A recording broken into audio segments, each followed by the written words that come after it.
Good morning, welcome back to another episode of Coffee at Rosevine Cottage. Grab a cup of coffee and we're going to dive right into this week's episode.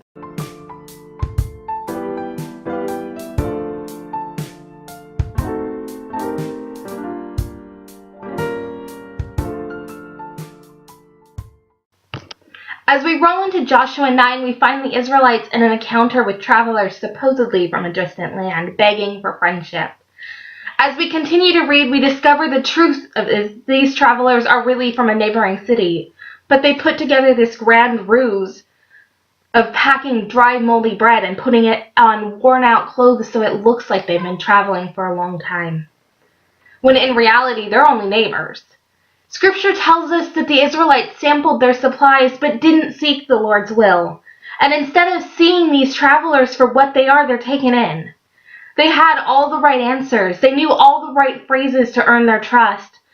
And so the Israelites swear a treaty with them, despite the fact that the Lord had told them to drive all the people in the land of Canaan out. As we look back on chapter 8, the Israelites have just won a major victory. The chapter ended with Joshua holding his javelin out, and the victory is the Lord's. He gives them the city, and they follow all of his directions. Joshua is erecting an altar to the Lord and is reading the laws of Moses to all the people. And yet, as we make our way through this chapter, I'm struck by verse 14.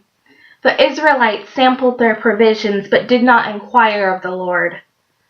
What happened between these chapters? Joshua was so in tune, so tight with God, so why did he not stop and seek him in this? Isn't it interesting that at our high point, when everything is going great, in the wake of a victory, that our focus can shift? It's while we are riding out the high of the victory that we can stumble the most. And then the Israelites discover who these travelers really are. How often the people in our lives, the people we thought we knew, reveal their true colors and leave us reeling in confusion and disappointment. The Gibeonites had heard about Joshua's victories. Like Rahab, they'd heard about the Lord, that he'd promised them this land. They had seen city after city fall. Instead of going to war with their neighbors against Joshua, they want to join him, but secretly, unlike Rahab.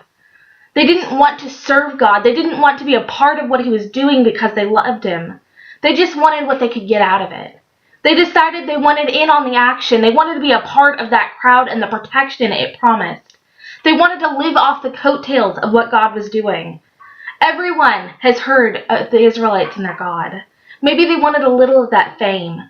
Instead of coming honestly, they set out to trick and manipulate the Israelites and their God. But instead of coming to God, the Israelites simply blunder in blindly, making decisions.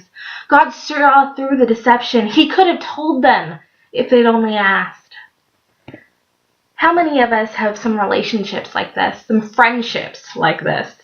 You thought they were real, but it's all an act. You thought they wanted to be your friend, but to be a part of what God was doing, but it turned out they wanted what they could get out of the relationship. And so they became like a parasite feeding off of you, sapping the time and energy and resources out of you. Jealous of your attention and demanding of you until you were so busy trying to satisfy their raging appetite that your ministry, your calling, even your relationship with God begins to suffer for it. And it becomes like a burden you just can't get out from under. I can't help but think of Rahab's heartfelt plea in chapter 2, verse 12 and 13. Swear to me by the Lord that you will spare the lives of my family and those who belong to me, because I have shown you kindness. Such a different approach than this. Relationships built on lies and manipulations will never be successful.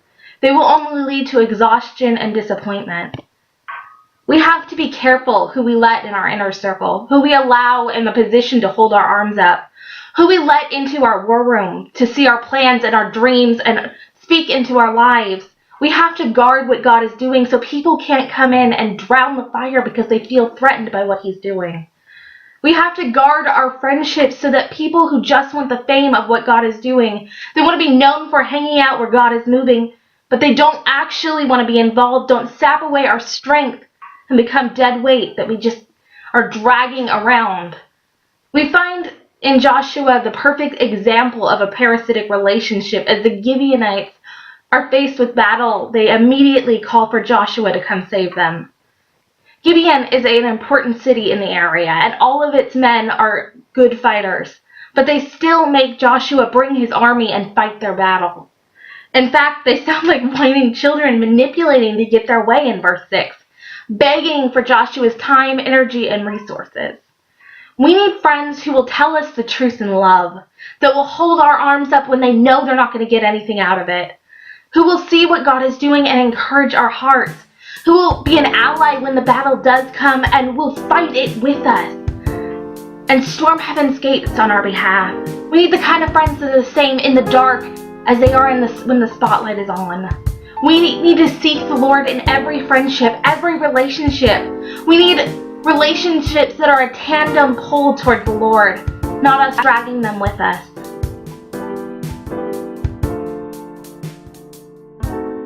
Thank you so much for watching. I hope it blessed you. Take a moment, leave me a comment, tell me what you thought. I love hearing from you, and don't forget to hit the bell icon. We'll see you again next week.